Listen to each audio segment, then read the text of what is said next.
How you doing, ladies and gentlemen? This is Indeed Gaming here. I am in fact Mr. Indeed, and welcome to my channel. Please do like, share, and comment this video, and we're gonna get right into it. Now, this is gonna be a short video and a short series that I'm probably gonna do, basically called Next and Testing Ground. By my own opinion anyway, I would say that Zhang-Hu, Guan Yu, aka James June, and Berserker at least should be out of the testing grounds next.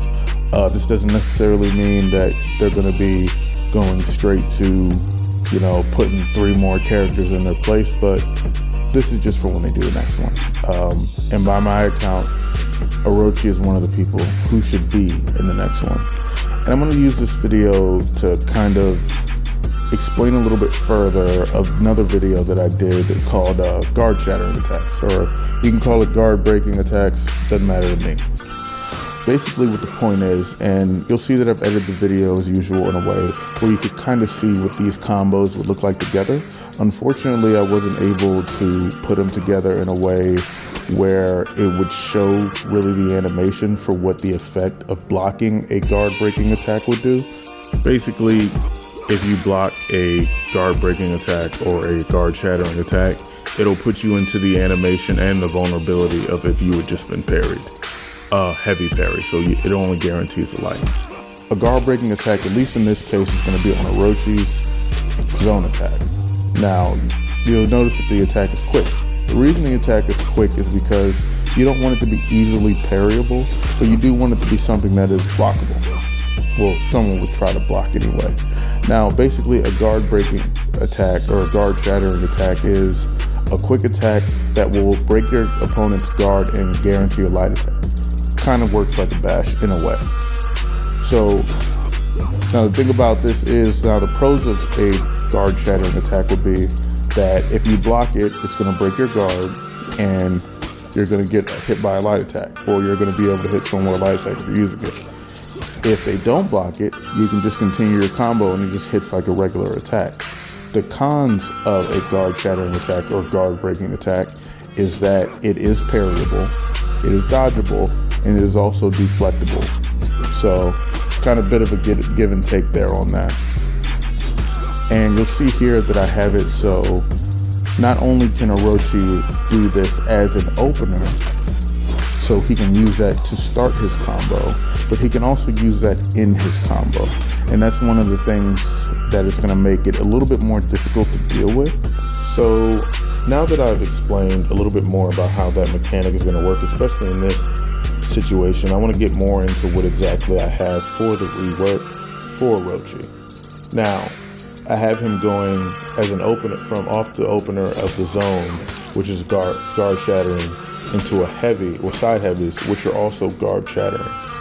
So you go from one guard shattering into another guard shattering.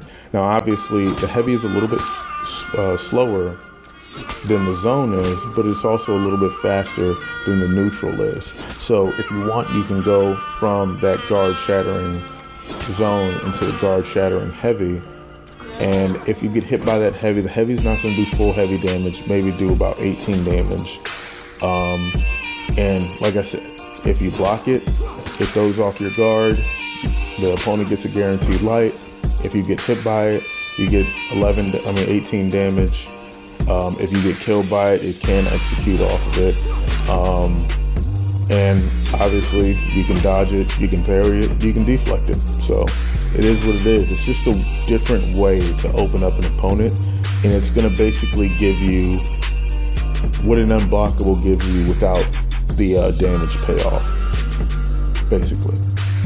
Then he can also go from the zone attack into a light. If he goes into a top heavy, it goes directly into the top unblockable. And that's all I have for that particular mechanic. I would also like the zone to be able to come out from different directions depending on where your last attack came from. So say your last attack came from the top.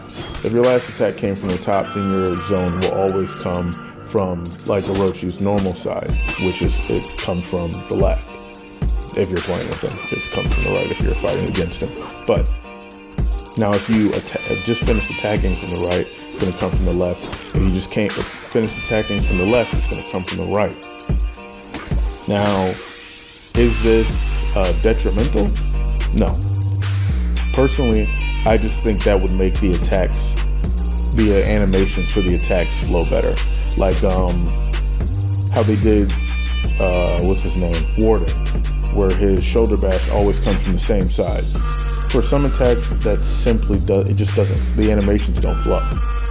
If they would have made the shoulder bash come from a different direction, the animations would flow a lot better and it would look a little bit more natural. Again, is this a huge thing? No. It's just a little bit of polish that me personally, I think that they should pay attention to. And I mean, it is what it is. I don't program games, so I don't know why they do or don't do these things. Anyway, the last thing that I would add to Orochi's rework would be the kick from the execution that he does, where he throws the kunai into their chest and then he kicks it into them. I would add that in a few different places. I would add that either he can do that after a guard shattering zone or heavy, or off of a regular heavy, or he can do this soft feinted off of his storm rush. And off of the storm rush, it's going to have hyper armor. Now, if he does it on like after a heavy, guard shattering zone, guard shattering heavy, neutral heavy, doesn't matter. After a heavy, it does not have hyper armor. But on the storm rush soft feint, it will have hyper armor, because one of the things that people like to do to Orochi when he tries to do his storm rush is not even deal with it. They're just going to throw a light at you when you get close to him. So give him hyper armor on that, and then he gets a guaranteed dash forward light after that, and he can continue his combo. But that's all I have for Orochi. Like, to me, it doesn't seem like it's a whole lot, but like, I'm trying not to do too much with him because Orochi is my main, and I don't want to seem biased. So I think that these are enough for him. I didn't want to give him anything that's going to give him too crazy damage or anything like that. I don't think the kick would be too difficult to deal with. I mean, just make it like as fast as Centurion's level 1 punch or Warden's level 1 bash or something like that. Like, I don't want it to, probably Warden's level 1 bash. I don't want it to be too fast. It doesn't need to be feintable or anything like that. I would say, if anything, I would say just make it work, just like Nabushi's kick does. Like, you can get a light directly after whiffing it or missing it. So it doesn't need to be feintable or anything like that. And I think that's going to be all I would give to Orochi to make him a viable character. Is this going to make him S tier? I don't think so. I think this is enough for him, though. I don't think I went too much. I don't think I came up with anything that they couldn't do. So let me know what you guys think of the guard shattering attack idea or guard breaking attack idea. Do you think it's a good idea? Do you think it's too much? Do you think the attack should be slower? And let me know what you guys think of the rework in general and who you think will be in the next testing ground. And I guess I'll see you guys in the next one. Indeed.